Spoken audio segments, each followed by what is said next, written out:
जय मल्हार, जय राजे नाईक. आपल्या भारत देशाला स्वातंत्र्य मिळवून देण्यासाठी अनेक क्रांतिवीरांनी आपलं बलिदान दिलंय. अशाच क्रांतिवीरांचा आपण इतिहास बघतोय. इतिहास क्रांतिवीरांचा या सिरीजमध्ये. यामध्येच मित्रांनो आपण सर्वप्रथम बघणार आहोत सुमारे 100 वर्षापूर्वी स्वातंत्र्यपूर्व काळात इंग्रजांच्या दडपशाही विरुद्ध तसेच समाजातील गावगुंडांच्या अन्यायाविरुद्ध शूरपणे लढलेल्या परंतु इतिहासाने दखल न घेतलेल्या क्षत्रिय बेरड रामोशी समाजातील 2 वीरांची सत्य कहाणी म्हणजेच बाजा बैजा या 2 वीरांची सत्य कहाणी. यामध्ये मित्रांनो आपण भाग एक कालच भाग एक बघितला आहे. तो भाग आपल्या चॅनलवरती आपण प्लेलिस्ट केली, त्यामध्ये इतिहास क्रांतिवीरांचा यामध्ये पाहू शकता. भारताचे पहिले आद्य क्रांतिकारक राजे उमाजी नाईक यांना वंदन करून भाग 2ला सुरुवात करूया. कुकुडवाडवरून ST बस सुटली की ती कुकुडवाडच्या खिंडीच्या तोंडाशी असलेल्या रामोशी समाजाच्या वस्तीजवळ येऊन थांबते. या खिंडीच्या तोंडाशी जांभळीची गर्द वनराई असून रस्त्याच्या कडेला 2 खण पत्र्याचे लक्ष्मीचे देऊळ दिसते. या देवळाच्या पत्र्यावर एक भगवी पताका सतत फडकत असते. रस्त्याकडेला खिंडीत असणारी सगळी वस्ती रामोशी समाजाची आहे. म्हसवड ते मायणी जाणारा रस्ता कुकुडवाडवरून खिंडीकडे जातो. या खिंडीच्या तोंडाला जांभळीची गर्द वनराई व खिंडीच्या पूर्वेला काडाच्या उतरत्या छपराच्या 15 ते 20 झोपड्या उत्तरेकडे तोंड करून ओळीनेच वसलेल्या असून रस्त्याच्या कडेला एक जुन्या बांधणीची भरपूर पाण्याची विहीर असून तिच्या लगत पत्र्याचे छप्पर असलेले 2 खणाचे खंडोबाचे दगड मातीत बांधलेले देऊळ दिसते. देवळात खंडोबाचा व मासाईचा पितळी मुखवटा व पुढे 2 पितळी घोडे दिसून येतात व शेजारी चौथऱ्यावर भंडाऱ्याने भरलेला पितळी वाडगा स्पष्ट दिसतो. खंडोबाच्या देवळावर एक भगवी पताका काठीवर फडकताना दिसते. ST खंडोबाच्या देवळाजवळ येऊन थांबते.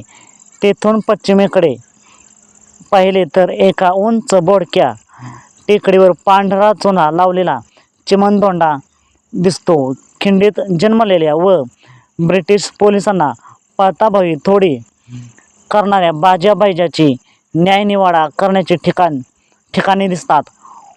बाळू कोतवाल हा खिंडीतला रहिवासी. पूर्वीपासून रामोशी समाजाकडे कोतवालकीचे काम असल्याने बाळू रामोशी परंपरेने कोतवाल झालेला. आज चैत्र पाडव्याचा दिवस असल्याने त्याची सकाळी उठल्यापासून धांदल सुरू झाली होती. सकाळी उठल्या त्याने विहिरीवर जाऊन आंघोळ केली व पत्र्याचा गुंडा पाण्याने भरून खांद्यावर घेऊन तो आपल्या झोपडीसमोरील अंगणात आला. अंगणात रांजण रोवलेला होता. रांजणाभोवती पांढऱ्या मातीच्या चिखलात दगडाने बांधलेला कट्टा केलेला होता. कट्ट्यावर बसण्याजोगी रुंद भिंत होती. प्रत्येक झोपडीपुढे पिंपळीची झाडे व त्याखाली प्रत्येकाच्या दारात शेळ्या व कोकरे होती. बाळूनानाने पत्र्याचा गुंडा रांजणात ओतून रिकामा गुंडा अंगणात ठेवला. झोपडीत जाऊन बायकोने घोडीसाठी ट्रंकेतून काढलेले नवे लुगडे व खण त्याने बाहेर आणला. झोपडीच्या छपरावर ठेवलेली कळकाची काठी काढली व ती पाण्याने धुवून तिच्या टोकाला नवीन लुगडे व खण दोरीने बांधला व एक लिंबाचा ढाळा व साखरेची गाठी सुद्धा बांधून वर पितळी पेला काठीच्या टोकाला अडकविला व त्याने घोडी दोन्ही हातांनी धरून चौकटी शेजारच्या खुंटीला दोरीने आवळून बांधून उभी केली. नंतर त्याने घोडीची पूजा केली. डोक्याला टोपी घालून नारळ फोडला व बायकोला गोडीला हळद कुंकू लावून ओवाळायला सांगितले. त्यानंतर पूजा झाल्यावर त्याने वाटीत गूळ व लिंबाच्या पानाचा केलेला प्रसाद गोडीपुढे ठेवला.